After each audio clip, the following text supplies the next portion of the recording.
Just keep blending in circular motions and windshield wiper motions back and forth into the crease until it's all. This acts as your transition shade for the rest of your eyeshadow, so it'll just make everything more easy to blend together and gives a nice wee seamless blend.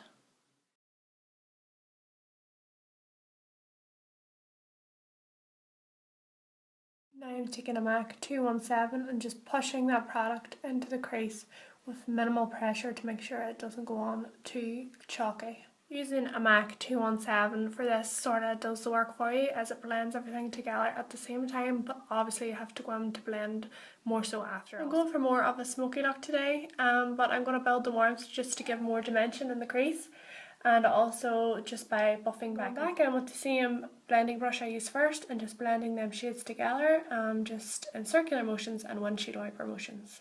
This just blends. It's fine when you tilt back when you're doing your eyeshadow. It's a nice wee way to do it as you can actually see your crease definition, so it makes it more easy for you to actually apply. I'm just going in with that Inglot 335 shadow and building that into the crease again. Just keep building everything and blending everything at the same time. I like to buff my shadows up closer to my brow bone just because this gives a nice wee blend with your shadow. Everything's not too, you can actually see that isn't for everybody, but I just like to buff everything up close to the lash or to the brow bone. It just blends everything effortlessly. By the way, don't mind the crazy hair.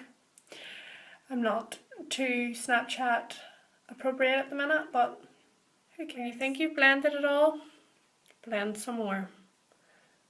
This will be your key to your eyeshadows, girls. You need a good blending brush.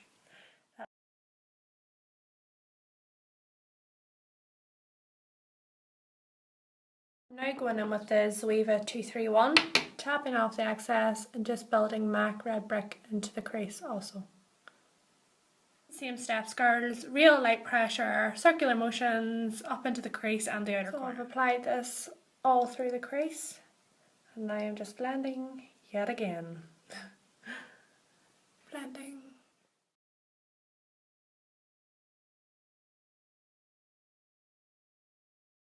Use a flat shader brush and just pack that colour onto the lid.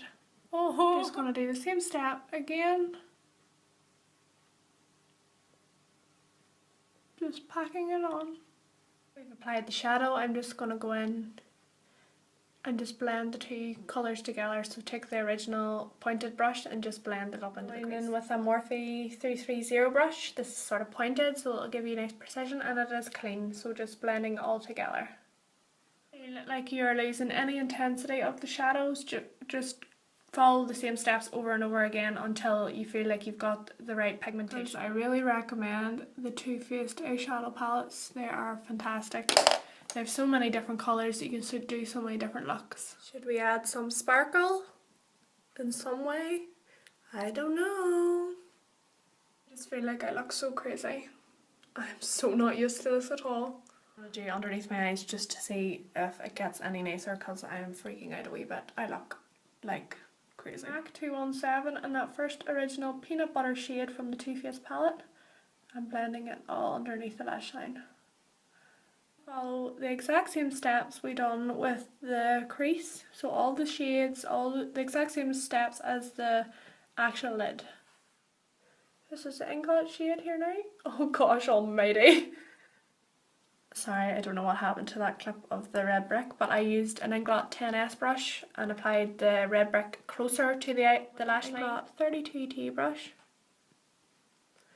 And just applying that really close to the lash line, the truffle shade that's all over the lid. I'm going in with a MAC 217 and just building underneath the eyes as well, just like you did on the top. I had MAC Dip Down as my eyeliner and my inner corner, and now I'm going to attempt to do a wing. Start by lining your lid as close to the lash line as possible. Use the Inglot Duraline and the Inglot 77 gel liner. This is a dream team. You need to get it. So what I do is I just create the thick wing first. So pull the product back onto itself. Oh god, you can't even see. So just keep filling in the wee space.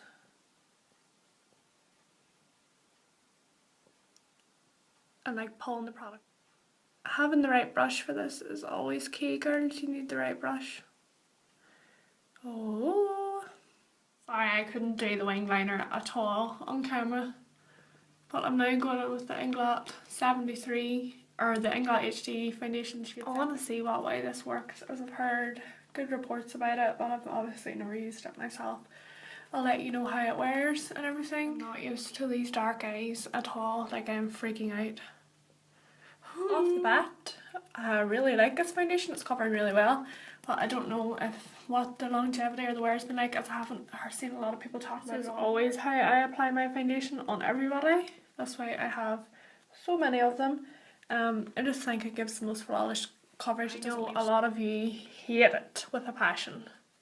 Like, do not like it and will not use it. So each to their own. My sister told me that I sound like a surgeon because I keep saying going in with a such and such brush, going in with this, going in with that. Anyway, I have no actual additional product on the sponge. I'm just pressing it into the skin so it like becomes like your actual skin and you can't see it. Just in case you all think I'm applying like layers and layers of foundation, I'm just really pushing it so that it sort of looks seamless.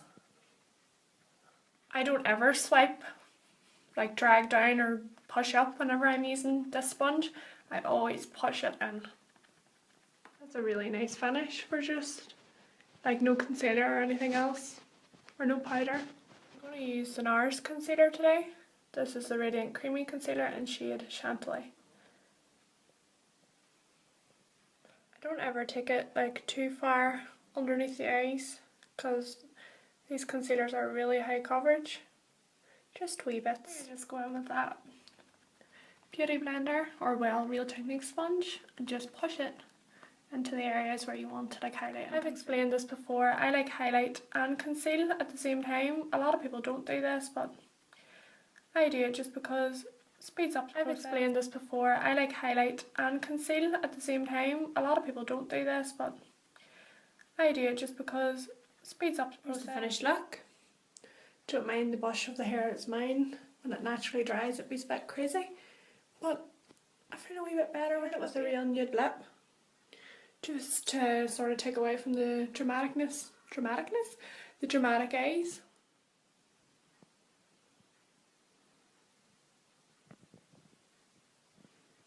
I have the Inglot gel lipstick in shade 50, the lip liner in 854 and the lip crayon in shade 14. This is by far my favourite nude lip. A few snaps through of what I prime my eyes with before I apply eyeshadow, and it is the MAC Soft Ochre Paint Pot, and I just set it with a cream shadow.